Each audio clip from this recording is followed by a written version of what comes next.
Voilà, lundi 26 juin 2023. Premier numéro ya poste pour na Canal Presse Batata. Bamama bandeko na pesi bino mbote bipa ibiso bozuli bako ya kulanda biso to bandi poso ya sika. Na ebi que weekend elekaki malamu nzambe azalaki na biso prière esalemaki makasi. Leo to bandi poso sika batata bamama bandeko na pesi bino mbote bipa ibiso bozuli baku ya kulanda biso ndenge na otikoloba toza lundi 26 juin 2023 premier numéro ya poso pour na Canal Presse La Liga, le meilleur championnat du monde. Canal Presse du lundi jusqu'au samedi. Merci, Bozolanda Biso en direct depuis Kinshasa, capitale. Il y a République démocratique du Congo, Tata Bamama Bandeko. Nebike Boza Ibele, Boza ba télécommande, Boza Pembeni, parce que à cet instant ailleurs, il n'y a absolument rien du tout. Alors, Tofungoli, Santiago Bernabéu, Tofungoli Camp Nou, c'est donc parti. Mouillons le maillot, mais évitons de confondre vitesse et précipitation. Merci na équipe technique fait en Batamona Barumbu, Rodil Wadio, Serge Makoso, Samson Ilunga Mwana Kasai, Pati Sumbu, Gimpou tous les grands maestros, Nathan Ondi. Voilà, c'est des grandes équipes techniques. Oyo, Ezako et Debiso, puis d'Arabiso Mikolo Nyonso, pour Bolanda Biso dans de très bonnes conditions. Merci encore une fois. Merci. Naekolo, mon cher de la Chouapa, il s'appelle Félix Bosekota, la banque portative. Yazanga Canal Preste, Ekolo, mon cher de la Chouapa, Félix Bosekota, Napesio Mbote Minki. Mbote, un jeune qui monte très fort, il s'appelle Ibrahim Moutela, DG graphique. Ibrahim Moutela, Napesio Mbote et Sikozolanda, le meilleur championnat du monde. Merci à mon habilleur Fifi Bachala. Bichilix Mode, toujours na Bandalungwa, a changé adresse T. Bandal Bisengo, arrêt Chibango, Avenue Kassavou, en face à Galaxy, non loin, il y a bloc commercial. Fifi Bachala, 35 ans d'expérience, 085 27 77 966, Soro Benguier, Okozwa, Yemoko. Merci. Vous avez belé, vous avez besoin à Londres, Joël Bouloba, les Gra Yakuza. Bozolanda biso na Londres, Bozana Vava Mokonzi aba Congo na Londres, Bozolanda biso William Eketebi na Londres, Bozolanda groupe G7 ya Londres nyonso, binonoso Bozolanda Faustin Lokinda, Rafa Luputa, Béaminette, Bozolanda biso Bozabongo na Londres. Alors, Lélo, vous allez bien serrer vos ceintures parce que on va décoller dans quelques instants. Non, on peut s'abino bas sujet. Calamité amis téléspectateurs. Mais avant d'appeler ça bas sujet, le samedi, le stade de Martyrs a vibré. Ferregola, tout fait, tout flamme au stade de Martyrs. Ferregola a réussi son pari. Un stade plein, a craqué d'ailleurs, il y a eu débordement. Mais ce qu'on a pu constater, ou on a personnellement constaté, c'est que Ferregola a corrigé Babilo Kebele. Il est entré, il est monté dans le podium à 16h45. On a le matin, Ferregola matin à podium à 16h45. Ça c'est de 1. Une note positive. De 2, Ferregola orchestration na ebisibino na nenga osakanate. Réussite totale. De 3, abandi biso na ba pepe kale. Abandi biso na ba taboulay. Akiti na pepe kale. Aiko sukisa na wingi. Fera yembi lokola bazaro bete na film. Ayembi ou abenga ko yemba. Et vous voir la voix de Ferre portée dans le stade de Martyrs. Puissant sa voix. C'est que moi j'ai pu constater. Alors Ferregola a corrigé le stade de Martyrs. À part le plein, Ferregola a bête musique qui a solo. Son kitoko. Orchestration kitoko. Abani biso na ba génération banzembo. Abani biso na ba taboulay. Akititi Pepe Kale aya sugisi na wenge. C'était fabuleux au stade de Martyrs. Félicitations Ferregola. Félicitations. Pour Ebele Bayaki, stade de Martyrs, ça l'a plein. Plein, ok. Mais Ferregola parle plein. Ferregola a joué la musique. Et puis, 0 mort. 0 mort. Moutakoufité. Les stades a débordé, les stades a refoulé du monde. Félicitations Ferregola. Extrait Ferregola samedi au stade de Martyrs.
Voilà, Ferrigola, samedi au stade de Martyr, Estre Kaka, autre possible, c'était fabuleux. Frère, changer ma voix. À côté de la voix, il y a Taboula Imabe. À qui t'en voix, Pepe Kale Mabe. À côté de la voix, King Kester Mené Amabe. C'était extraordinaire. Au stade de Martyr, Ferrigola, félicitations. Naïbi Kotolanda Canal Presse, depuis résidence Naoya Bouvan, félicitations Ferrigola. C'est qu'on a vécu le samedi au stade de Martyr. En tout cas, félicitations. Et ça l'a été plainte. Le plein, il y en a eu. Il y a eu débordement même. Mais Ferrigola nous a joué la musique. C'est ça un artiste. Félicitations encore une fois, Ferrigola. Alors revenons à la politique. À l'actualité musicale, c'était Ferrigola au stade de Martyr. Tout fait tout flamme, 5 sur 5. En tout cas, les camarades Bezate, Ferri continue dans la simplicité. Tu as eu le soutien. Il y a grand frère Nayo, on a vu Werason.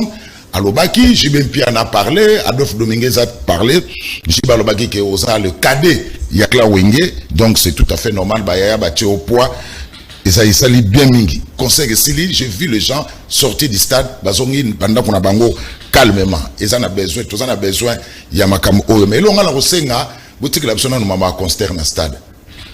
Hein?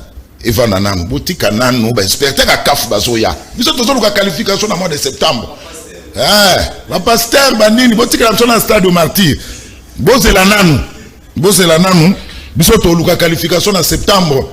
Dans le stade de Martyr, il faut que l'inspecteur Baya, Batalandenge, gouvernement et réhabiliter stade de Martyr pour homologuer ce stade. Tu en as besoin, c'est quoi le 12 août au stade de Martyr? Bon, c'est quoi le 12 août au stade de Martyr? Mais tu en as besoin, en septembre, tu as la qualification, il y a qu'en 2024, dans le stade de Martyr. Tu as besoin que le dans la province. Tu as le stade de Martyr, mais c'est que je qui gazon synthétique ou ana bachaki yango bâche, c'était bien pour Kafalo Barabani ya tabarina ni gazoté. Merci Ferrigola. Tous sont en politique. La politique est sous cher au saranate. Mais avant tous sont en politique, comme d'habitude fait en bata. Joyeux anniversaire na bébé Brandon Madila Kabangu. Lela Kokisimbula mi balé. Bébé Brandon Madila Kabangu. Joyeux anniversaire, les locaux ici, Moulami Balé. Et puis, maman Angèle, Mikola Makoso. Moi, c'est à Serge Makoso. Maman Angèle a ici 43 ans d'âge. Photo maman Angèle allez. Maman Angèle a vraiment beau. Maman pasteur. Moi, c'est à Serge Makoso. Maman Angèle. Hervé, au foot, maman Angèle. Olia Moko. Vous êtes oliaté. Maman Angèle, 43 ans d'âge, en tout cas c'est beaucoup, maman. Félicitations, hein. C'est Jassimbi au Malamou. Maman pasteur Benzako, maman Zotéa, maman Angèle. Alléluia. Amen. Serge Makoso, maman Angèle. Félicitations, maman. Bon anniversaire. Nous allons na Hervé Ayomoko, nous allons maman Angèle. Na OVD, hein. OVD, hein. Voilà, alors, revenons à la politique. Merci. Deux sujets. Ndeko dominé, mission à l'élo, il y a Liboso, amis téléspectateurs. À l'occasion, il y a messe jubilaire, il y a Monseigneur Bernard Kassanda, Nambujimaï, Fachi Tacle. L'église catholique, pour la présidente de la République, l'église catholique doit rester dans ses missions de prêcher la paix et d'être au milieu des Congolais. Comme garant du bon fonctionnement, je n'accepterai jamais une pareille dérive. Deuxième question, deuxième sujet, meeting de l'opposition à Sainte-Thérèse. Angeli Faïlou s'est retrouvé avec 3 secrétaires généraux. Pourquoi l'absence de 3 leaders? Tentative de réponse, na émission à l'élo. Serge Makoso, moi na Congo central avant je vais inviter Fatih Beto tacle l'église catholique na stade Kachala Bonzola na Mbujimaï. J'ai fait de mon mandat à la tête de mon pays un mandat pour lutter contre les antivaleurs. Et je sais que nous avons eu à plusieurs reprises l'occasion d'en parler, vous et moi. Voilà pourquoi je le dis pour ceux qui ne le savent pas. Monseigneur Emmanuel Bernard Kassanda est un grand homme, un homme de valeur.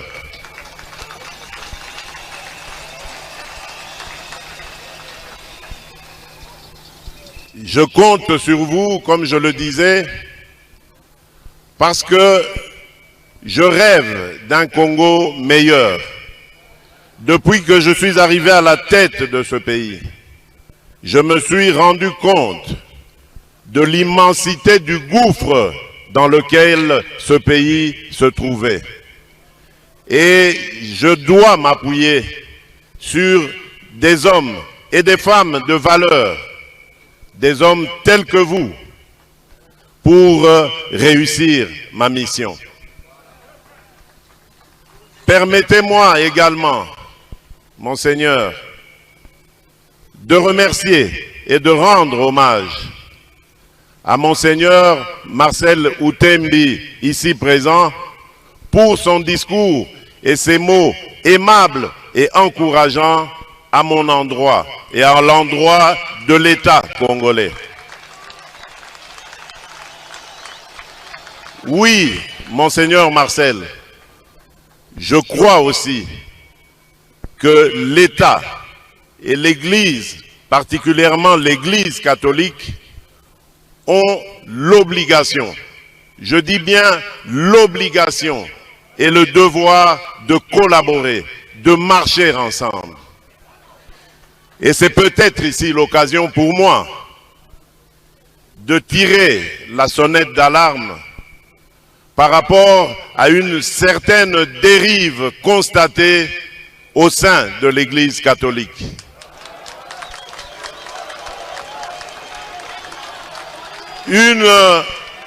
Une dérive que je qualifierais de dangereuse, surtout en cette année électorale. L'Église doit être au milieu des villages.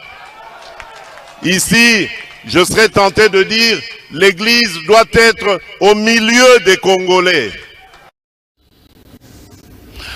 Voilà, Fati Béton. Alors, deux invités na émission à Lelo.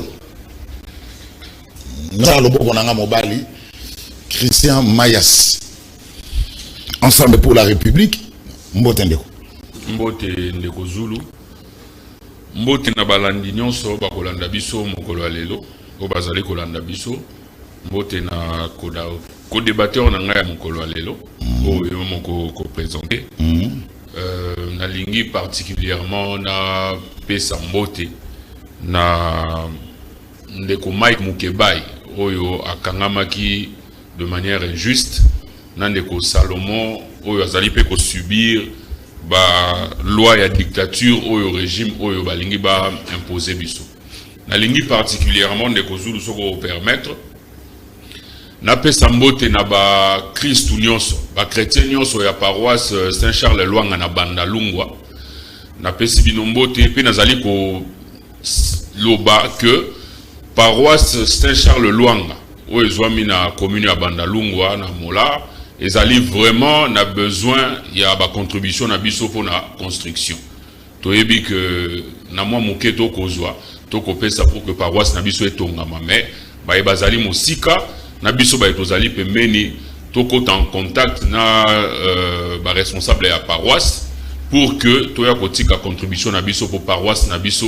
Saint-Charles Lwanga ya Bandalungwa et continuer kotongama pe misala oyo ezali. Et si là, merci beaucoup. Merci Christian Mayassi. On a rappelé que Christian Mayassi a ensemble pour la République parti cher ya Moïse Katumbi Chapwe. Bango bazana opposition. Farafa na loboko nanga mwasi nazana Bazin Pembe AFDC allié yazana kati ya Union Sacrée Bazin Pembe Mbote Peboye Imalam. Merci beaucoup Ndeko Zulu. Merci Naba Ndeko nyonso surtout ba iko disposer bangonga na bango na tongo pour na Rolanda biso. Ndeko Zulu na lingi na compléter yo. Alingi na compléter na auto yo kawa ninge ozali ko féliciter Ferregola na concert na ye ya samedi si je me trompe pas date. J'ai aussi un mot ya koyebisa ndeko wana. D'abord nazo rejoindre yo na élément au lobby à simplicité. J'ai trouvé na banda Hollanda concert à partir ya Ndako, j'ai trouvé une simplicité vraiment inimaginable et pas un ndeko faire rigola par rapport na ba musiciens surtout tout le monde nakabaya ko beta na salle de martyrs, on sentir bango na orgueil moko ya makasi. Mais les frères a été très simple. Et ça, c'est un élément important. Il y a quoi encourager à continuer sur cette élan. Deuxième des choses, ils allaient un peu regret. Tozali lelo namboka moko oyo bazali ko reconnaître rumba na biso. Mais c'est déplorable que musiciens mouné neti ferré azali ko beta na stade de martyrs ba ndeko nyonso ya ba bralima nyonso epesa biso masangawa ata affiche mon côté. Attends, affiche mon côté, et ça c'est très décevant. Je ne sais pas si Babanda ko sous-estimé, kanisa qui a coton des stars de martyrs, alors que Nzambe aibi ko confondre bangwe. C'est que j'ai aimé avec Ferré. Na mona ki ba banderole na kisasa mobimbate. Il y a ba maison, on a même ba maison à télécommunication. Ba ça les publicités, mais le peuple congolais a répondu massivement na appel naie. J'aimerais aussi par l'occasion remercier Werason. Et remercier aussi JB Mpiana. J'ai suivi ma message dans Bango. Adolphe Dominguez. Adolphe aussi. Je me souviens une fois Nazaki na Pullman, Tokuta ina wera yebisingai Maman Sylvie Mapata zalaka mulandi munene ya Canal Press mais à lingakate loko moko soki moto alingi na aleki na Canal Press moto a maudire Congo. Wera madi maître Bazin soko leki mère soki a wiki ka moto aleki alobi mboka oye ko bongate alobi esalaka ye pasi moko na moté mozana idete ya lingaka moto alobe que non tozala na espoir Congo ko bonga to tika na maboko nzambe. Coup de chapeau na musicien Ferregola, je pense que déjà culture na biso ne tomwami et créer jalousie, c'est je vis les autres Baséléo mais je n'ai pas vu mon musicien préféré héritier Watanabe, je sais pas ceux qui azaki na ville ceux qui azaki oui mais ba ibisinga ba lui na Belgique, merci beaucoup. Voilà. C'est un musicien que j'aime à part héritier ba idole nangai ezaka Werason et puis na héritier Watanabe. Merci. Merci Basé Pembe. Alors, tout bandi débat. Christian Mayasi, Fatih Beton, na Mbushimai, na stade Kachala, Bonzola a fustigé dérive dangereuse il y a église catholique en cette période préélectorale. Alors, Fumola Masso. Bon, tout d'abord, Tolandaki, Toutipe Golanda na ba image. Lolengeni ndeko Félix Tshisekedi azali ko sonner sonnette d'alarme ndenge moko alobi mais kasi o ndeko Félix Tshisekedi ako benga dérive ezali nini ezali ndenge église catholique ezali ko loba ke mboka ye ko tambola malamu te fichier o to ko kenango na ba élection ezali malamu te o balobi que population aza ko souffrir mikolo na mikolo soki yango nde aza ko benga dérive wana abeti libanda. Église catholique moto moko te akoki ko bosana to ko boya nini église catholique apporta na mboka na biso soki to landi lelo en terme ya construction ya ba école soki to zuba école nyonso eza na RDC to ko loba que près de 60% eza école ba sango batonga ye moko ndeko Félix Tshisekedi il a été baptisé à l'âge de 2 mois parce que Babotinaye, Bazalaki na foi catholique. Dans sa famille, il a eu même un oncle paternel ou Bazalaki évêque.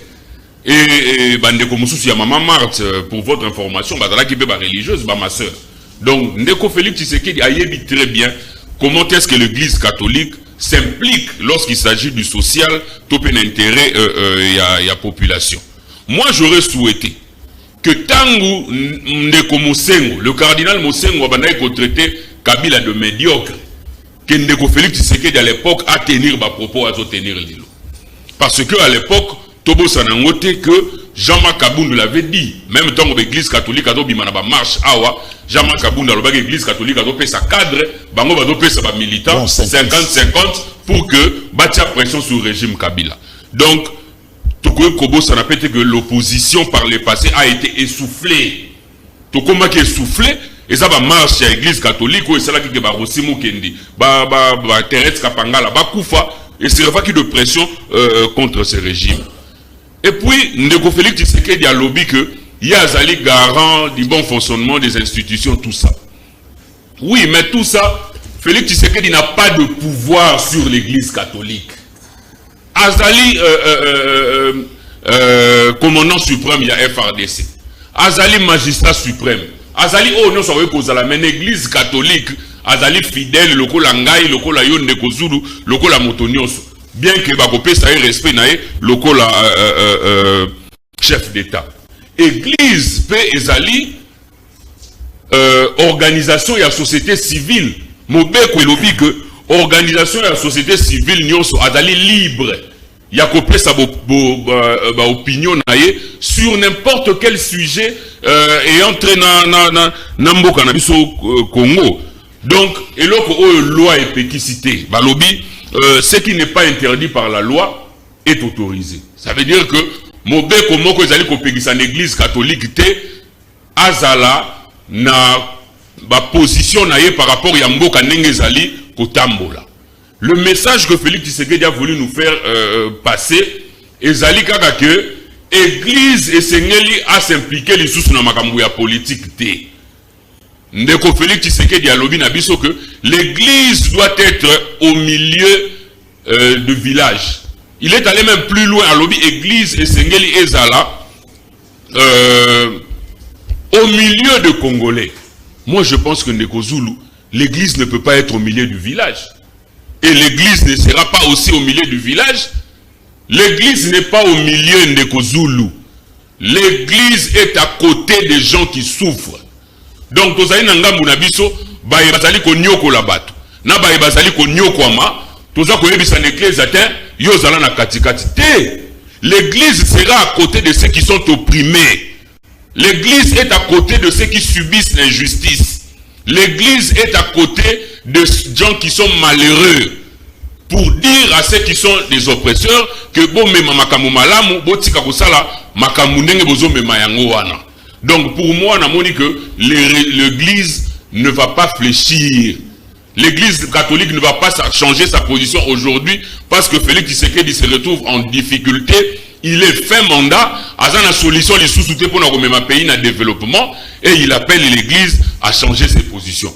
Moi, j'invite l'église catholique à demeurer dans ma position toujours aux côtés de la population. Même Jésus Jésus n'a pas été au milieu du village. Jésus était à côté de ceux qui souffraient. Jésus a été à côté de malheureux, de misérables. Pour demander de manière injuste, Batika Yango. Jean-Baptiste Akoufa, Bakata et Moto, tout simplement parce que Abanaï ko condamné et loko Abanaï ko mona mabe. Donc pour Nabison de Kozulu, tout le monde dit que ezali une forme au Ndeko Félix Tshisekedi alingi que l'Église catholique a changé combat naïe. Et là, comme vous avez chité par là. Tout le monde qui awa avant meeting, il y a union sacrée dans le stade. Mosso a plus de 300 pasteurs de l'église. Ça, ce n'est pas de la politique. Où était Félix Tshisekedi pour dire que l'église et Sengeli est au milieu du village? Tant Mosso a bien ici un pasteur pour leur donner quelque chose, bah il y a un stade awa. Où était Félix Tshisekedi pour dire que l'église devait être au milieu? Quand Moukouna, dans son église, il crée le parti à l'église et il demande à ses fidèles d'adhérer à ce parti-là pendant le culte. Où était Félix Tshisekedi? A-t-on vu déjà dans une paroisse catholique, Basango, l'enrôlement dans un parti politique? Où était Félix Tshisekedi le jour où Noël Tchani est parti dans ACK pour prêcher loi dans Tchani devant Bandimignons? Donc quand il s'agit de l'église des réveils, quand ils prennent les pasteurs, ça ce n'est pas l'église. Ça devient l'église que quand il s'agit de l'église catholique. Donc, Bisso Touzali Komona que Félix Tshisekedi, il a plutôt peur de la pression de l'église catholique et il veut que pression est diminuée. Ndeko Félix Tshisekedi nous a dit que l'église doit prêcher l'amour, l'unité. Mais cet amour-là, oh, l'église a prêché. C'est l'amour qui a toujours existé. L'amour doit d'abord commencer dans son propre parti politique. L'UDPS, qui ne fait qu'injurier les candidats et les opposants tous les jours. L'amour doit d'abord venir de son parti politique oyo butu moi baza ko benga ba congolais o baza na moboti moko congolais ba demi Dakar. L'amour et l'unité doivent venir de son secrétaire général ya parti na ye oyo alobi ke baza ko attaquer ye Félix Tshisekedi parce qu'azali kasayen. Moi, je pense que la personne qui doit être au milieu de Congolais, c'est M. Félix Tshisekedi et non l'Église catholique. Parce que Félix Tshisekedi, actuellement, il est plus considéré comme un chef d'un camp politique plutôt que le chef de tous les Congolais. Merci, Christian Mayas. Alors, Bazem Pembe, Fachi n'a pas de pouvoir sur l'Église catholique. L'Église est à côté des gens qui souffrent. L'Église catholique doit camper sur sa position. Quand il s'agit de l'Église catholique, Fachi parle, mais quand il s'agit de l'Église des réveils, il a donné l'exemple même. Il y a un Mutombo. Là, ce n'est pas un problème. Alors, même ta d'antenne. Ok. Ndeko Zulu, merci beaucoup pour la question. J'ai compris que mon frère en face... Il s'appelle Christian Mayas. Christian, à cela il y a un message et un chef de l'État. Ou bien à l'anda qui a en partie, bah élément où il y a l'anda qui a yangonde azali ko exploiter yango. Ngana ko exploiter bah élément où Christian a aussi coupé ça. Élément il y a liboso, il a parlé de l'amour. Deuxième élément, il a parlé de l'unité. Et troisième élément, si je ne me trompe pas, à lobby, les vivre ensemble. Je rappelle à mon frère que l'Église, dans le monde, l'Église a une mission. La mission principale de l'Église, d'abord, c'est l'évangélisation. Sur autant que la Bible est bien, l'Église a une mission d'évangéliser, d'aller chercher ceux qui sont perdus, de les amener dans l'enclos du Seigneur. Donc, un prélat, un pasteur, mission naye ya yambo yangwana, ve naye yangwana. Deuxième des choses, l'Église aussi a une vocation de réconciliation. L'Église est réconciliaque. Est-ce qu'aujourd'hui vous pouvez me dire aux Congolais que Nakati, il y a un groupe de prélats catholiques basant la vocation de réconciliation? Le Congo traverse aujourd'hui un moment très difficile où il faut l'unité, où il faut l'amour, où il faut les vivre ensemble. Mais comment Sango Moko a détourné tout un pays que monde Congo Mobimba, 26 provinces de la République démocratique du Congo, 145 territoires de la République démocratique du Congo, Balandaka Ye. Parce qu'il est derrière un candidat. Il est derrière un individu. Et ce qui est grave, c'est que l'église catholique, individu ou l'église catholique, il a tenté de profaner même où ils allaient venailler, où ils allaient message, où il y a cela. Je te donne un cas, parce que nous sommes ensemble. Je ne sais pas si toi tu es catholique. Vous êtes catholique? Oui. Est-ce qu'un bon à sa visite à Epanayo? La paroisse nanga. Epanayo à sa visite à yo. Je ne l'ai jamais invité. Ah. Nazo tu n'avais pas nayo. Na bengisi ya goya. Na ibi ba te belé au cardinal. Est-ce que pas nayo na église au fandi boizo yo tia offrande ambongo a telemisa yo azo présenté par ba fidèle albino ou aza fidèle na biso église catholique, c'est un fidèle, un bon fervent catholique. À ça là. Répondez nga ko tika la baba non, ce n'est pas à toi de poser des questions. Non, ce n'est pas à vous de poser des questions. Mais comment il Amongo le fait aujourd'hui de manière exceptionnelle? Et pas Katumbi. Katumbi a commis que toi t'as na kikoso à la chemise de l'église catholique. Pas filmer. Même à où ta douche pas filmer à la. C'est de l'hypocrisie. C'est de l'hypocrisie. Il n'y a rien. Il y a chrétienté pas naïe. Donc c'est l'obino église catholique sur position. Ndeko Zulu. Dans une église, oui. Là au Méli, il y a Fridolin Ambongo, un pasteur qui a appelé à la réconciliation. Dans cette église fidèle, il y a Likolo, Azalakate, il y a Mouké, Azalakate, parce que tous, vision n'abissue les alliés qui non, jour où on attend Nzamba Roya, token de Lola. C'est ce que les pasteurs nous apportent. Mais, cardinal Fridolin Ambongo, na messe Mobimba. Azolo babande kombote na bino. Nazo présenter bino moye catholique exceptionnel. Nazo senga ndeko Moïse Katumbi Chapwe. Telemo bande kuna ba yamba yo. Ndeko Zulu. Même ba fidèle bazalati place wana. Parce que monake que non, bazali discriminer. Parce qu'il n'a valeur été. Comment pasteur, biso toyo sambela, toyo landani loba. Mais il y a la biso politique. On lui appelle ça biso liloba, appelle ça biso message. Il y a conversion. On lui appelle ça biso message. Il y a boye, il y a Yesu. Oh maman Maria Kodoba. Mais il y a eu à présenter biso Katoumi. C'est là où il y a un problème. Mais je reviens dans le message. Il y a le président de la République. Bandeko, apparemment, tozali ko ignorer la constitution na biso. La constitution, ils allaient considérer le président de la République, Félix Antoine Tshilombo Tshisekedi, comme garant des bons fonctionnements des institutions. C'est le premier citoyen des Congolais. Et sur le plan sécuritaire, il y a un moutou oyo, il y a une information que le Tshisekedi a daté. Même à temps la mouka, ceux qui va sangani, na boutou na 2 heures, Tshisekedi a envoyé des informations. Même entre bango, ceux qui va informer, c'était bakoko. Bokoko est informé Tshisekedi. Bandoki ya Congo va envoyer Tshisekedi. Tala maïma bimagi na munoko ya Fayulu. Tala maïma bimagi na munoko ya Katumbi. Contre yo, bakoye bisaye. Bandoko ba ignorer pouvoir au chef de l'État za nango. Les catholiques bateko se réunir na Lumbashi. Neko Zulu. Toyoki ba résolution na bango. Mais la moindre des choses, vous allez dire, vous avez un moment où il y a une tension. Qu'est-ce qu'un prélat? Qu'est-ce qu'un prêtre? Qu'est-ce qu'un pasteur?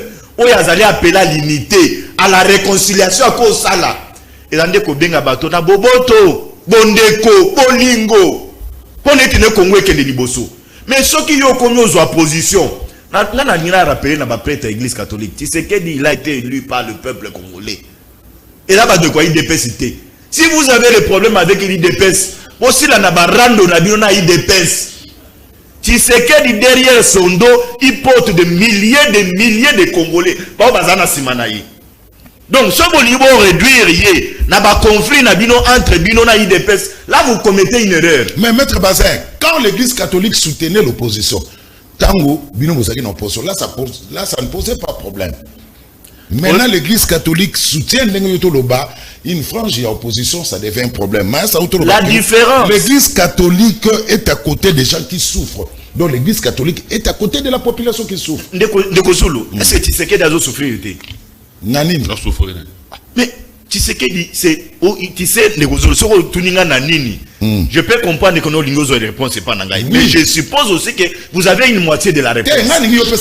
Réponse est Zanini de Kouzulu. Nous avions aujourd'hui la guerre dans ces pays. Fardeau, il y a guerre. Pour la guerre ici, là. Et dans la mouton Tshisekedi. Parce que c'est le président de la République. La question du social aujourd'hui. Oh, Fridola, bon, azoloba. Et tout le temps, on a mouton nini. Mouton Tshisekedi, non? Tant au dollar et matin à Katamboko, nous sommes en mouton Tshisekedi. Tout le monde est que non, nous avions un gouvernement. Mais tout le temps, on a mouton Tshisekedi. S'il y a des coulons dans la ville de Kinshasa, toujours le Bafachi. Tshisekedi en souffre. C'est le premier qui souffre d'entre nous. Donc, ce qui a monnaie que notre Tshisekedi a souffert, il est dans l'opulence, il est dans la joie. Azana bourgeoisie, Azali komi kosa, Azali kosa l'erreur. Et moi, j'aurais souhaité que Nayoka et pas Fridola, même dans un message de réconciliation, papa. Même si on peut avoir un aigu vis-à-vis à Moutou, tu ne peux pas conseiller Moutouana. On peut conseiller Tolia Mouké cause à l'épa naote. Message au président de la République a lancé Nakacha à la Bonzola. D'abord, il faut les reconnaître. Il a félicité l'église. Il a dit, il a une obligation. C'est une obligation. Il n'a même pas parlé des devoirs. C'est une obligation que l'État collabore bien avec les églises. Et Tshisekedi a dit, Azana estime belé, n'a pas fidèle catholique. Les lots catholiques partout place à Azali, il faut y que nos fidèles. Tshisekedi a dit bango. À côté au bout de bango, c'est pour preuve. J'ai suivi Chole. Moi, je parle avec les éléments.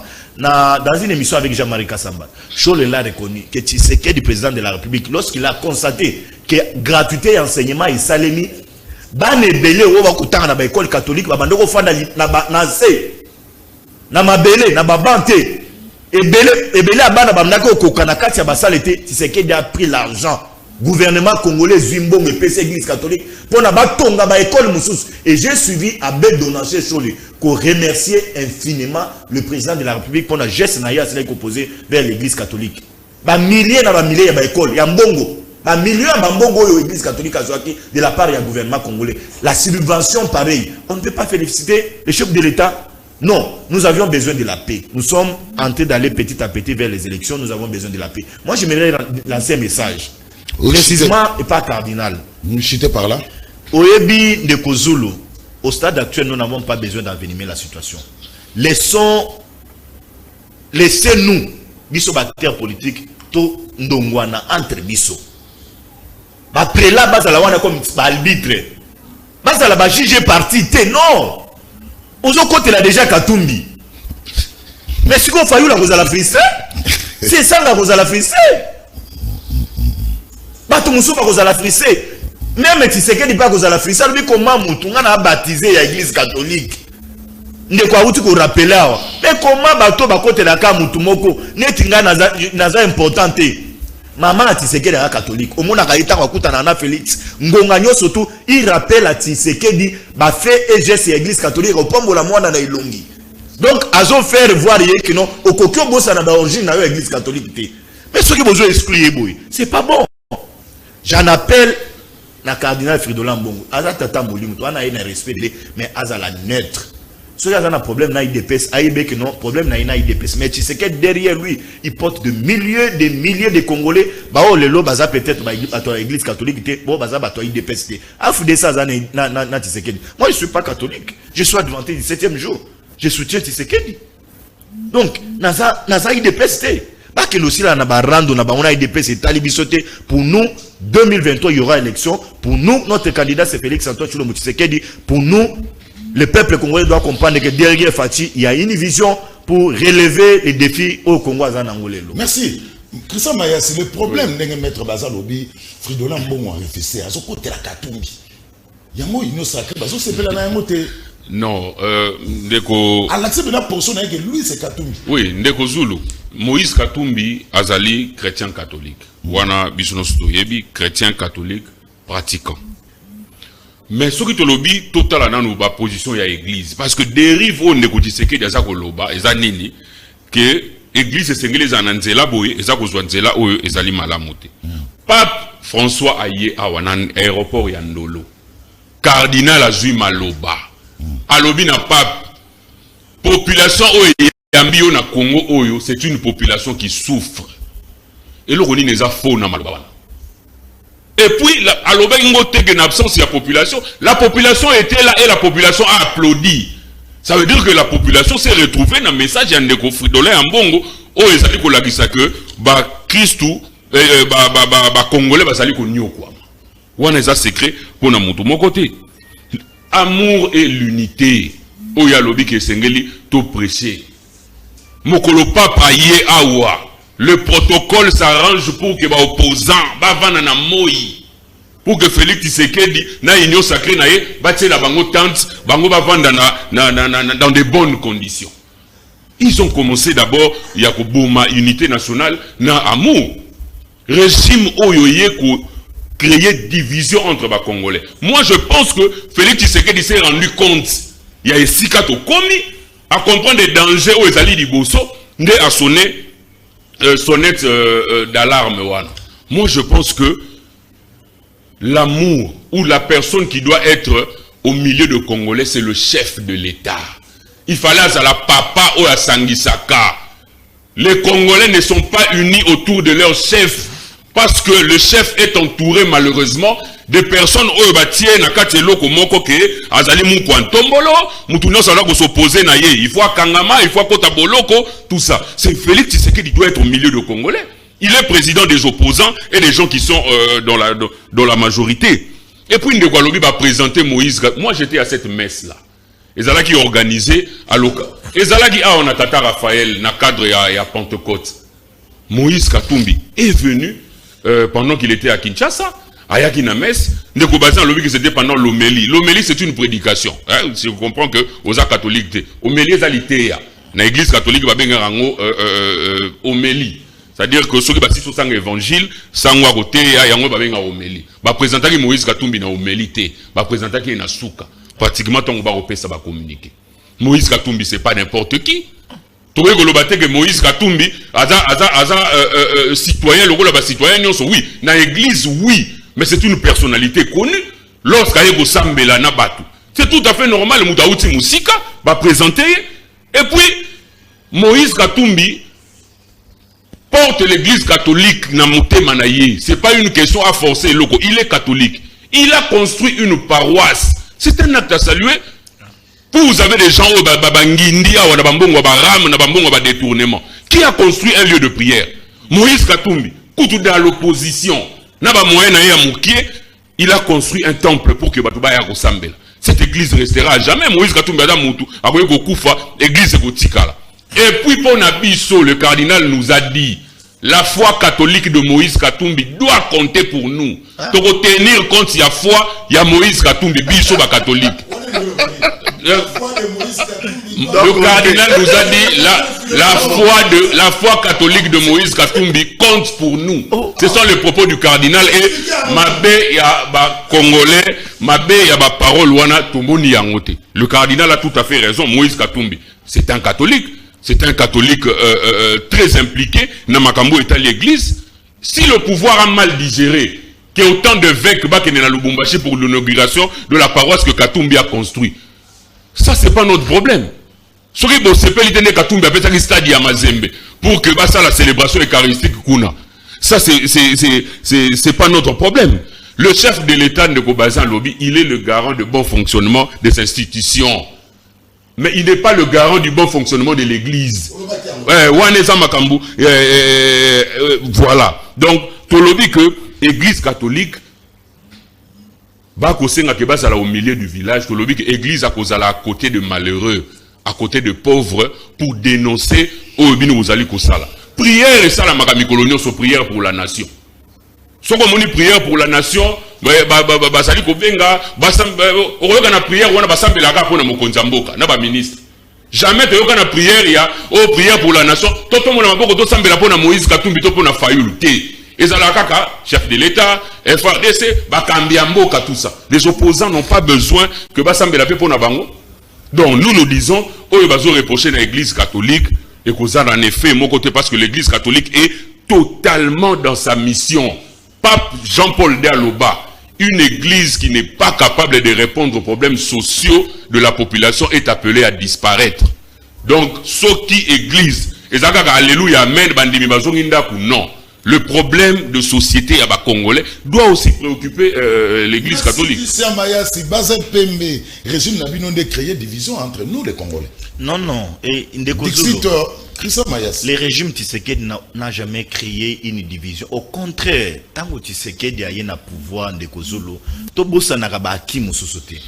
C'est Félix Antoine Tshilombo Tshisekedi qui nous a mené la décrispation politique dans Kati Mboko. Kabila a chassé Katumbi. C'est Félix Antoine Tshilombo Tshisekedi Azumoni Fayula Nani Katumbi ako yenga dans les rues de Paris. Neti mwano wa simbie na loboko tia memi e papa na ye. Mwano ako souffrir Kabila ko moni sa passe na Congo. Konde tient Tshisekedi a simbie na loboko yuto kozonga na Congo. Et c'est sous Tshisekedi aujourd'hui que vous aviez tous les opposants à vivre na Congo. Moto moko ta ko za l'inquiéter. Tshisekedi a créé division té. Au contraire, la division est où tande na porte-parole là, il y a opposition de Kozulu. Nazo exploité na ba élément ya Christian. Nazo zo mes ya pape. Sainteté pas passer le message na ye très bien. Congolais nous sozaki wana applaudir. O excusez ngai peut-être na copier ça nini mususu. Mais tango cardinal Fridola Mbongazui mutu nyonso tu abanda kolanda na telefone na ye oyo abanda kolanda na bureau ayebeki no awa lelo scandale ekosalema ayebeki no scandale ekosalema et scandale na ye kozala adressé vers nini vers Félix Antoine Tshilombo Tshisekedi et en fin de compte abimisaki ma ye abimisaki certains l'ont reproché et belé basila ko reprocher ye et il a reconnu son erreur de Kozulu. Je prends un cas de Tala lelo ba sorti nyo surtout ba omeli nyo surtout cardinal Asalaka à la fin à chrétien ka Tshisekedi a kosili sate à la fin au chrétien ka Tshisekedi na uto landa envoyé moko ya pape ayaki awa na cérémonie na bango na Lumbashi afandisi bango j'ai perdu la vidéo na kata téléphone na ngefisengeli na tindela makoso acha azo yebisa bango te nzela bozo kendo oyo eza nzela moko ya bien te bino nyonso kaka l'église a une mission, la mission de l'église c'est l'évangile. L'État a une part de responsabilité. Vous bino ba prêtre, bino ba pasteur, vous êtes appelés à accompagner le pouvoir. Pas à tout moment pour le affrontement. Tala papa silisi messe na ye pas tant ozo longa cardinal abeti biloko na ye papa ye moko azo kita à mon place chef de l'état zalaki comment on l'a appelé moi bicyclette na yoana abenga ki amonini atelemi apesi chef de l'état mbote. Vous avez vu le modèle d'un monsieur, un prélat, un homme de Dieu qui veut la paix, où il a caractérisé par l'amour, les vivre ensemble. Mais on n'a pas vu cela, et pas cardinal. Deuxième élément de Konanga Izulu, opposition, les lots d'arrestation partout. Mon frère Christian, tu sais, nous avions commencé un peu moins Kala, cette élite dans l'opposition. Mais il faut le dire aujourd'hui, que dérive moko ezali na kati ya monde na biso ezali. Je prends ce bandeko Zulu lelo ba cause la ba responsable dans la presse. Aibe que on a na bana, na famille, na ko ya na ba dérapage te azo sali la éthique et déontologie na ya presse, mais ce n'est pas le lona bilingo bayo. Tous ces jeunes gens que vous avez sous-traités, bino bato ensemble, que vous avez sous-traité à la fin du mois $500, c'est vous qui avez envenimé la classe politique congolaise. Parce qu'on y a que nos émissions telles, garçon tel à la émission, au benguier, à la fin du mois, on a $500. Mais tant qu'il y a comme on a fin du mois, ils allaient qu'on pousse ça. Qu'est-ce qu'il faut faire? Il invite les gens, bazo ça bilo ko dit n'importe quoi dans ma télévision et bazo envenimer classe politique congolaise. C'est vous, c'est Katumbi qui a mené cette histoire. Nous n'avions jamais vu ça. Katumbi n'a rien, c'est pourquoi, moi je l'ai toujours dit. On peut tout dire. Le messieurs ici, c'est un danger pour le Congo. Ce qu'on tourne le long de Christian. Valère Nini approché aux Alapémé na Katumbi. A retourne na yo parce que Katumbi a mando supporter Mazembe. Za manager munena Mazembe. Na sepelaka Mazembe ya munde tinanga na kende. Na s'approcher pas Katumbi. Ah, il y a des gens qui ont approché des sociétés. Là c'est Ndeko Christian nga boya ba sati ensemble. Tout na iso na ba sati. Na mutu. Tout na iso na ba sati ensemble. Ah, papa, ozo ko sa peuple pamba mon cher. Ozo ko sa peuple pona oyebisa onini. Dans un pays, même si nous nous approchons vers les élections, mais la justice doit faire son travail. Justice, c'est ça la moussana. Et moi, je suis d'accord avec ce que le chef de l'État a dit hier là. Parce que, non, c'est de trop. C'est de trop les gens qui vont aller même au-delà même la vie privée du président de la République. Entre de trop, il y a régime, on a de trop à Kabila. Nini les gars. Moi, ce que j'aime chez vous, relax. Yo pense qu'il a de trop à Kabila.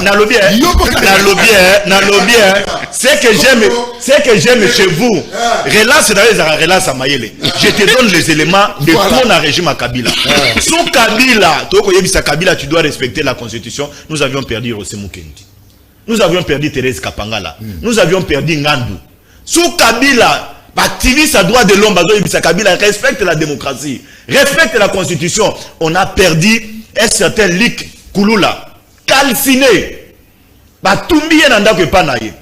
Floribert Chebeazo Kabila, tu dois respecter la constitution. Boma et Batiela et Prudence Nakati Mutuka. Latisa et chassé Kagulaye.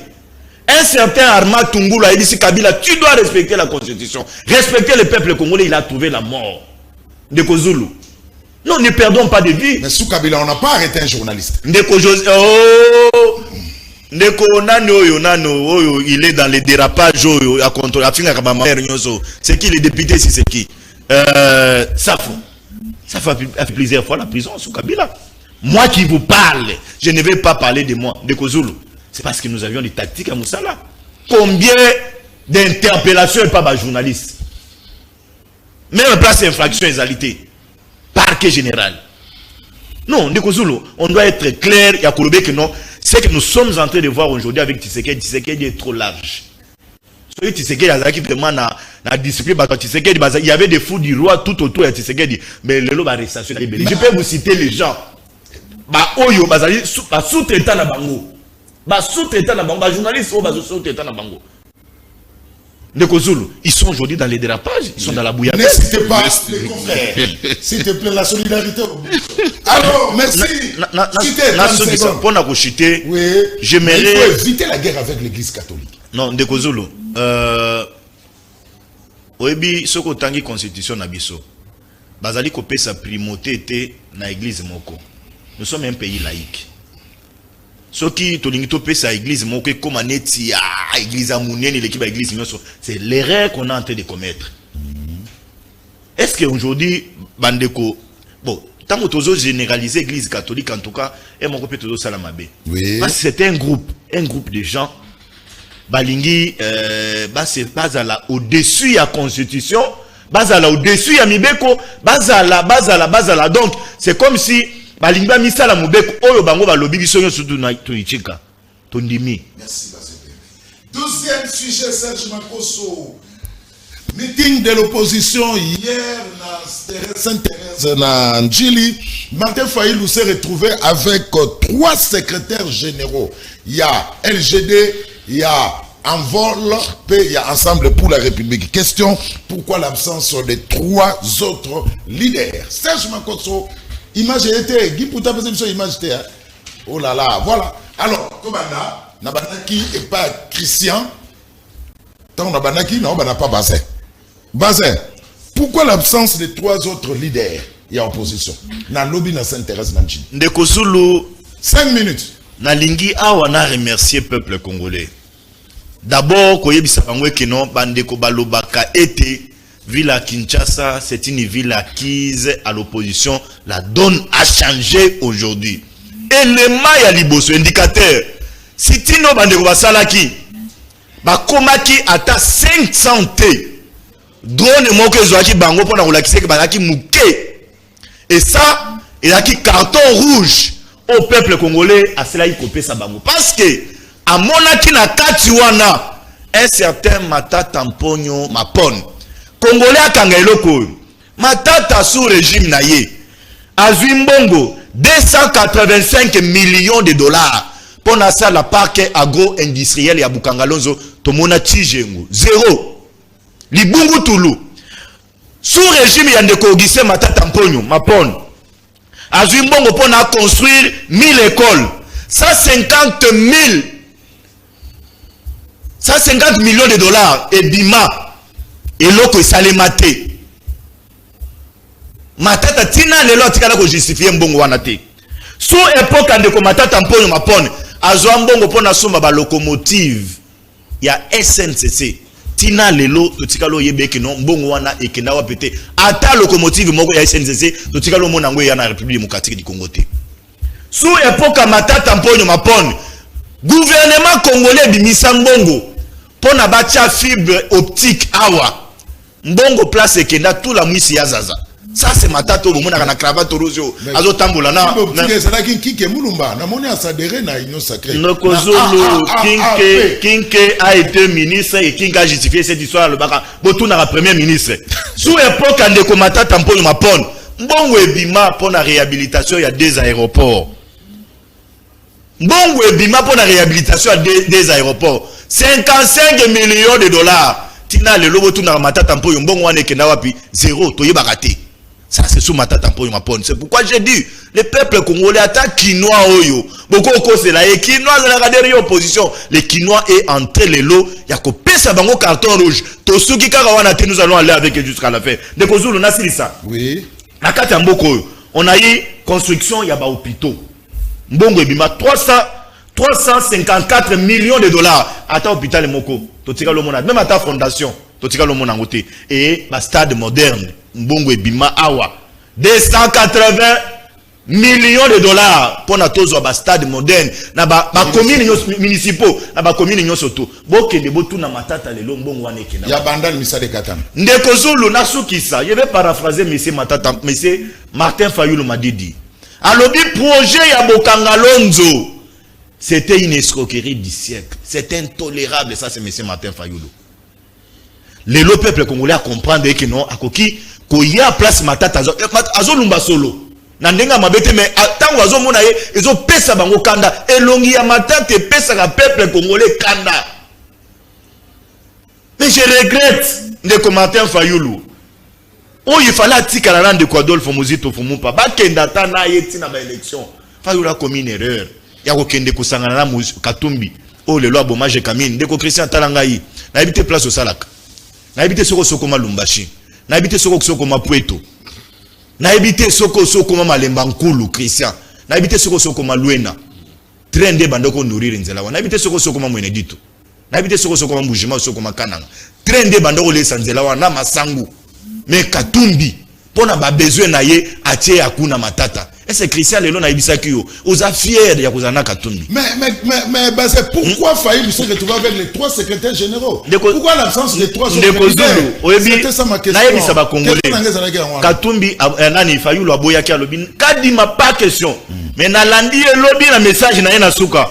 Alobi kadima bengisi biso to ke no solo la, to ke no solo na kadima. Et j'aimerais ici féliciter Ados Ndombazi. Merci beaucoup, honorable député, pour la pression. Fayoulou Azongi a lobby au na ba élection. Ya lobaki toko déposer ba dossier té. Mais lobby na Sainte-Thérèse a lobby non. Na yebisa na kosa ki bino. Toko no déposer ba dossier. Félicitations honorable. Pression na bino fouti. Mais bon ça la Fayoulou pression à Kabwana Katumbi.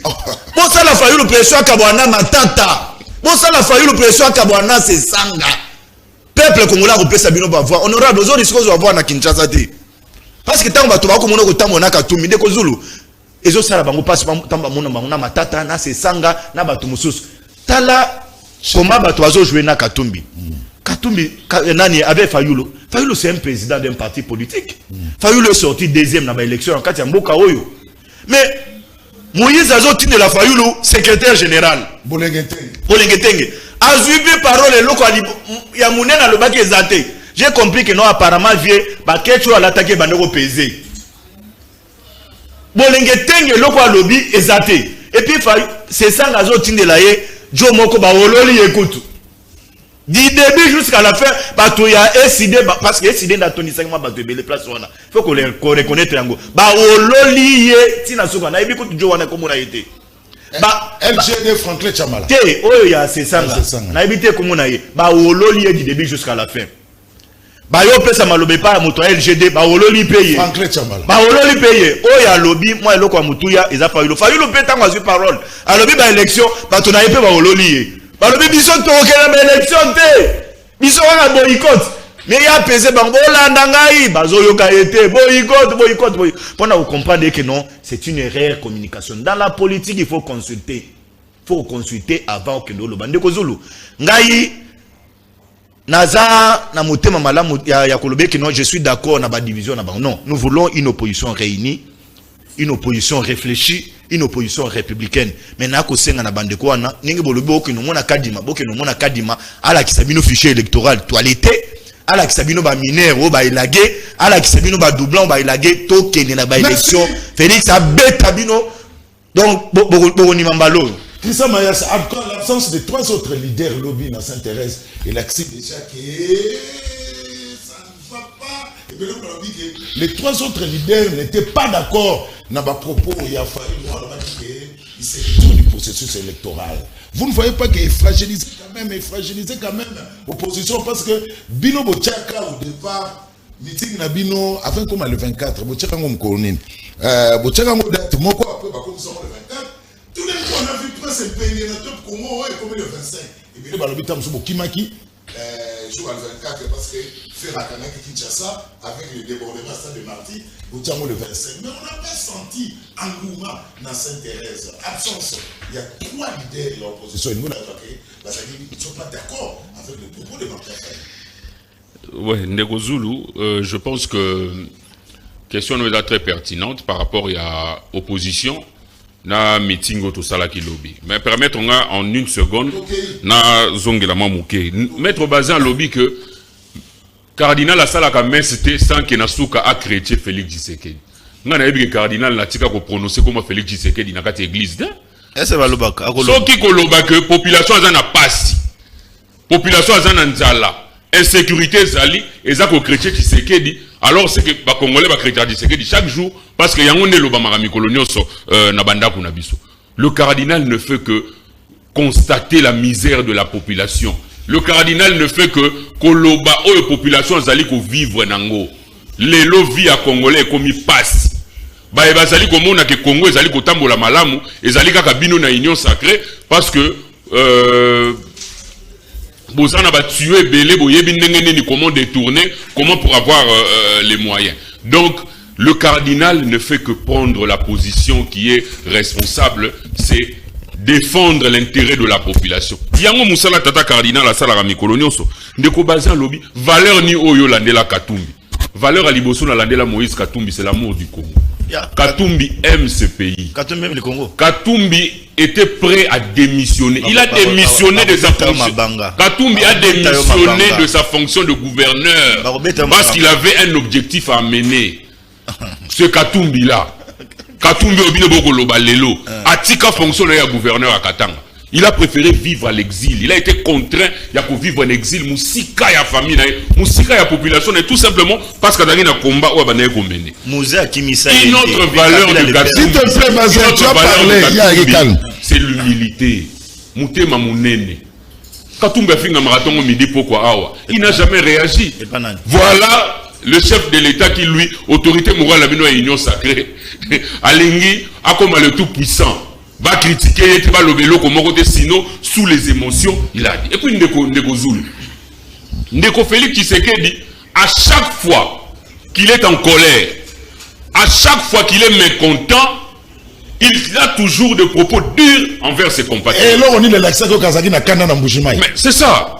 Et là on est laxak. Souvenez-vous, Kazaki na kana na Mbujimaï. Ndeko Félix Tshisekedi a traité nos frères congolais de combattants. Tout simplement parce qu'ils n'étaient pas d'accord avec lui. Félix Tshisekedi a traité certains Congolais de Bandoki. Félix Tshisekedi a traité certains Congolais de Nyangalakata. Ses propres compatriotes, Bandeko Naye. Mais il a traité Paul Kagame de frères. Nous, ça nous surprend. Tout ça pour comprendre était finalement Tozo Kendewapi. Si Félix Tshisekedi veut s'imposer comme un dictateur, à beaucoup d'anabiso Nanzela Naye, parce que Tokozong n'a sous n'a pas reculé. Et puis, Ndeko Félix Tshisekedi a dit, à s'attaquer à Moutonios, il va mettre en péril la sécurité, et puis à tenir compte, il y a droit de l'homme, technique, tout ça. Mais, Ndeko Félix Tshisekedi, message Douana, et ça, il faut adresser à Bissoda. Et dans le message, il faut lancer dans Mobondo, dans M23. Bateau, c'est sécurité, Bangouana. C'est pas à nous.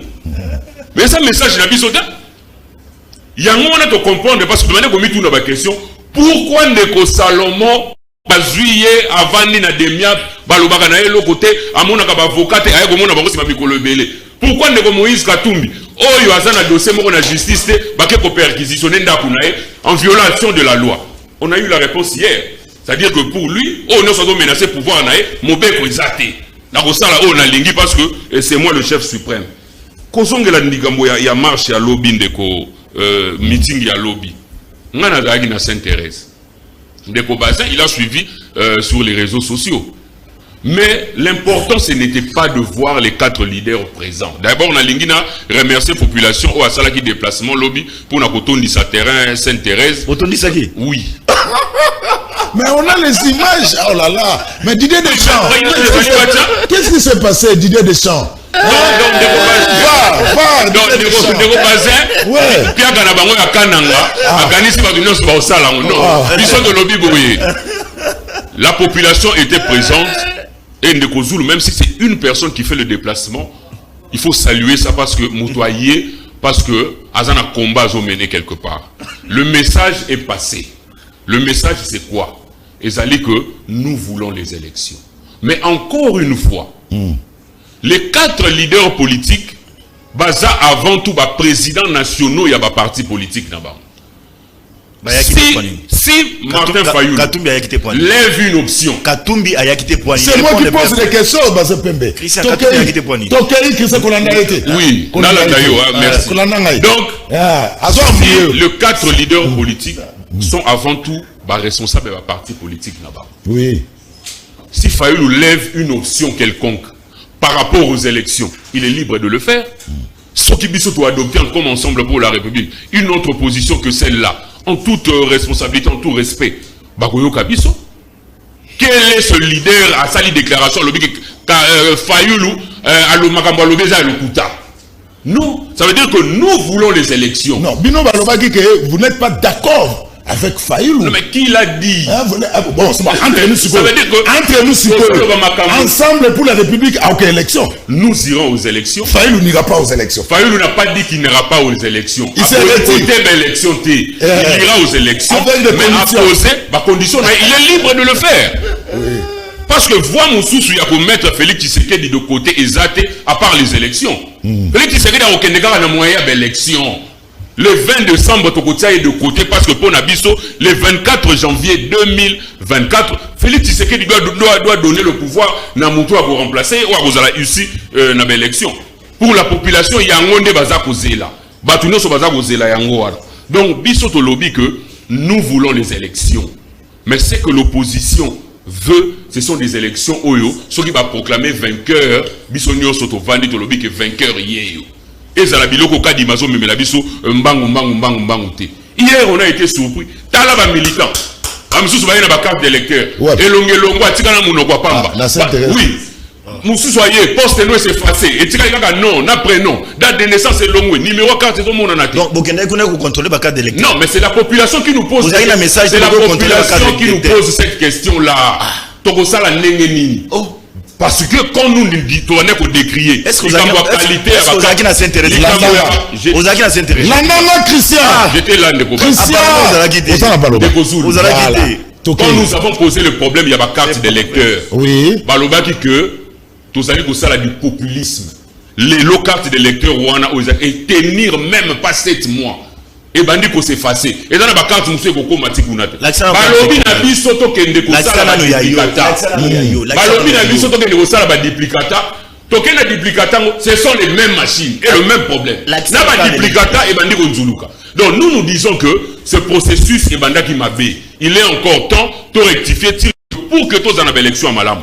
Ce qui pour la bande ko bazin, c'est facile pour la bango parce que il y a des arrangements. Tricherie est déjà mise en place pour que va proclamer Félix Tshisekedi. C'est votre problème. Mais biso to lobby, surtout biso ensemble pour la République. Oui, c'était le Banaba congolais. Oui. Le 20 décembre, au voté, Tikala Liboso à bureau de vote nayo. Jusqu'à ce que oui, jusqu'à ce que va publier le résultat. Si photo là devant le bureau de vote, tokola la total comment est-ce que régime Oyo va imposer biso deuxième mandat Félix Tshisekedi.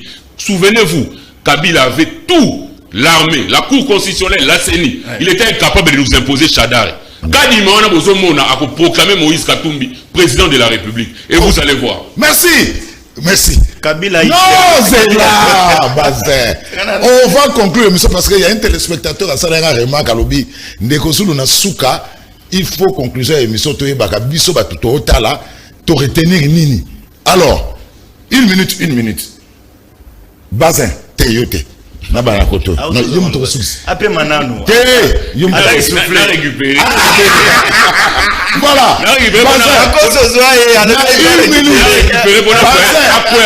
Merci. Bazin, une minute. Bah, téléspectateur va retenir nini na deux sujets te proposer par moi. Ndekozulu, merci beaucoup. Oh, bah, tu vas retenir. Voilà. Église est une mission moko oyo ezali reconnue par Bible. Ezali mission il y a évangélisation, ezali mission il y a réconciliation, ezali mission il y a unité, ezali mission il y a amour et puis de vivre ensemble. Ba après là, esengeli pas bango bazo position pour na ka moko boye. Bazali ba papa molimo. Esengeli soki ba problème bana mi bale ba obunda, bango esengeli bazala wana naître pour na koyeba comment ko réconcilier bana. Soki papa moko akomi ozuela mwana moko akomi ozuela ye ba défense na biloko nyonso et ali malamu te. Et puis l'église catholique ayana ba fidèle ebele. Soki fidèle moko ya église catholique akomi kaka fidèle kaka ye et kozala mabe mingi. Na ko tuna na bato catholique parce que ndeko Christian lobi auto loba que non ba sali église moko ba pese église catholique. Bo pese ki bango na mikanda. Ou bien bokeka ko inaugurer ka boy. Bo pese bango na mikanda. Au PC Église catholique certificat d'enregistrement bolobino totongi mikanda yangoyo Bon, place bango Christian. Katumbi azara muta magui. Na po heureusement ba une minute. Kotuna une question te. Deuxième question de Kozulu. Pona koyebisa ba Congolais. Voilà. Atako bato ba koloba, atako ndeko amongo akoloba peuple congolais asima président de la République Félix Antoine Tshilombo Tshisekedi. Tshisekedi souci na yezali ke yenda zali garant de bon fonctionnement ya ba institution. Place mbebe zali yende sekeli à rétablir autorité de l'État sur l'étendue de la République démocratique du Congo. A un problème té na église catholique. Yemogopé aïe mo catholique. Maman na épée aïe mo les catholiques. Mende, s'il vous plaît. Mende, bato mokonde ba olinga ba bebisa bituma na kati ya mboka. Na deuxième sujet na biso de Kozulu. Na koyebisa na ba Congolais. Na auto pesa bino ba chiffre. Na o etaleli ba locomotive. Na o etaleli ba construction ya ba hôpitaux. Na o etaleli ba terrain moderne etingela ke tongama na ville ya Kinshasa. Lelo bosali malamu ndenge boyaki Sainte Thérèse te parce que bolingi komona elongi ya matata te ezali kopesa bino kanda parce que ali moto moko esengeli lelo à répondre devant ba instance judiciaire. Mais biso en cas sacré nous disons 2023 élection kadima na yoki Fayulu lobby azoke nokuta na ye pona kadima la kisaye. Je suis d'accord Martin Fayulu ke nokuta na ndeko kadima na éviter soki ezali pe position ya Katumbi. Ce qui est position c'est ça parce que Fayulu ya zo ba décision ka bongo a consulter ba ningate mais ndeko Zulu na lingina na soki sana eloko moko oyebi biso AFDC to salaki déclaration samedi pour na confisquer comportement ya ndeko Gisèle Matata Mponyo Mabon na date ya le 5 juillet 2003 Matata atindi un seul député na ye Bupila akende ko tenter kopesa mokonzi na biso o ezali mbongo ya kanya bati lukwebo babti aboya ki pona dossier o ezaya se bati aboya ki Matata Mponyo Mabon assez tango ba déclencher avant à se déclarer candidat après que ba déclencher dossier judiciaire. Mais pour na siko ya ami bomba na mawana Matata komi ko se victimiser parce que non ba lingi ba landelanga inde pas candidat président de la République. Alors que dossier judiciaire et banda qui avant côté que non Matata a se déclaré que non aza candidat président de la République. Acharnement au azana ou le contre ba et inde acharnement moko ezana tina parce que le bureau il y a Sénat, ils ont fait que respecter la loi. Il y a une position Matata Mponyo Mabon que article 180 oh ezali ko kolobanaka ya pentwana ezali ko landela ba fonctionnaire ya l'État. Bati c'est un chef de corps. Na ko pose question na Matata Mponyo Mabon na bato ba ko entourer pesangai sur na fonction publique. Bati azali ko occuper le running. Azali directeur, azali secrétaire général, il est chef de corps, il occupe des fonctions politiques. Donc article na yo ezali na tina ata côté. Nous, bisous FDC, tout ça, une déclaration. Si vous avez lire à Boye, tu vas répondre à la diffamation aux alliés qu'on lance. Procureur général Mokolo, azali magistrat moko azali na magistrat ya carrière. Ceux qui osent attaquer Boye, osent lingo ternir image na ye et aux ala malamu te magistrat Congo a pardonner. Merci. Qu'est-ce que Togo retenir ni na deux sujets? Oyo to aborder les lots. Conclusion na yo Christian. Pour retenir les lots, ezali tout d'abord ko encourager l'église catholique. Na mosala monene o asalaka pona ko défendre l'intérêt de la population tata cardinal ko lembate population azana pasi population azangi mai azangi courant biloko nyonso balakaki population na 5 ans oyo basaleli bangote. Donc c'est tout à fait normal que l'église catholique a réclamé peu élection à malamu parce que to lingité to mona auto vimona kana 2018 o ezalaki volonté à peuple batiaki yango de côté pona ko prôner arrangement entre des individus. Mosusu ezali que opposant toko kende na élection parce que moyen mon souci pour remplacer Ndeko Félix Tshisekedi des alités, on n'a pas besoin d'un coup d'état, on n'a pas besoin d'instaurer l'insécurité, tout ça justement on a besoin à élection à malamu pour que Ndeko Félix Tshisekedi a tika pouvoir na kimia. Mais na 6 mois au Ndeko Félix Tshisekedi a tikali na Ndeko Bazin bozongi c'est la biso Congo ya mobimba ndenge bokutaki na 145 territoires. Ba territoire na biso mususu lelo ezali na maboko na biso te bozongi c'est la biso yango bozongi c'est la biso unité nationale o bokutaki ba congolais ba sangana tribalisme o bomemeli biso lelo ba congolais ba komi ko kabwana bosala en sorte que na 6 mois o etikali Félix Tshisekedi yende azala au milieu de congolais azala lokola papa papa azalaka opposante azalaka boete azalaka na katikati pe à côté là bana ekolo bazala autour na ye. Merci, comme il s'est ressaisi, il a compris qu'il est maintenant temps de vivre dans l'amour, dans l'unité. C'est tout à fait normal, bien que c'est tardif, mais nous encourageons cela. Parce que nous n'avons que ce pays comme richesse. Merci. Alors, quelques messages émanant de nos téléspectateurs. Parce qu'on ne peut pas tout prendre. Pouvoir Balingi, église de réveil, pour Bango Bazaliko, soutenir Bango na Union Sobazo Sala, Ata Izamabe. Natango ya Kabila, église catholique, Zalaki, côté les Melelaye, et l'Obama Benaye Natango wana, il est pas ça qui d'accord. Pe lokola lelo ba komi na pouvoir ba komi comme une église catholique mabe. Il est pas azalaka ko accompagner église catholique na baksonion so bazalaki ko sala Natango ya Kabila kasi lelo baluki babaluki eza pasi John Mutakomi. Il est pas ça ba ke na kati na bango ba fidèle catholique bazali ebele, donc il faut que zala na stratégie ya koloba sisi Mutakomi tout nande ko bazin mais à ko répondre te église ekomi mabe kasi soki lelo Fati Aza président et ça peut na contribution église catholique bazobanga oyo et komelaki Kabila Sele Mutalobi carte d'électeur ba kombo na ba photo ezobunga toko voter ndenge nini eza pasi toyebi eza pasi to bengi depuis Matadi. Merci bana Matadi ndenge boza kotala biso. Merci amis téléspectateurs. Bazem Pembe, merci beaucoup pour la disponibilité. Bazem Pembe, je rappelle Azaya AFDC à Modeste Batilukwebo, il est cadre, il est secrétaire national. Peaza Mokolo ya structure babengi, les changements c'est maintenant. Merci na Christian Mayasi, cadre aussi na ensemble pour la République, il y a Moïse Katumbi Tchapo. Voilà, on vient d'assister à un débat. Katumbi Tchapo est le prochain. Merci. On vient d'assister à un débat républicain, respect mutuel, pas d'attaque personnelle, pas d'appel à la violence, pas d'appel à la haine tribale. C'est ce que débat la Ningagaïzala Ndengwana. Merci. Na équipe technique Mobimba piloté par Serge Makoso, mon Congo central. Yebisa maman Angèle, bon anniversaire. Maman Angèle Nazaroya. Tindela natana MPSA ou bien Orange Money. Nana Liambon a OVDT maman Angèle. Merci. Merci Nagui pour tous les gars maïso. Merci. Na tous les caméramans. Place à Isaï Salon pour Kin Matin. Rediffusion 21h30, 0h30. Ganabino, Tukutani mardi lobby pour na sujet Moussoussou. Oui, alors, Gimputa Lobinini VAR, ah bon, VAR et Nasuka. VAR à Sainte-Thérèse et Nasuka. Amis téléspectateurs, place à Isaï Salongo. C'est parti, Kin Matin.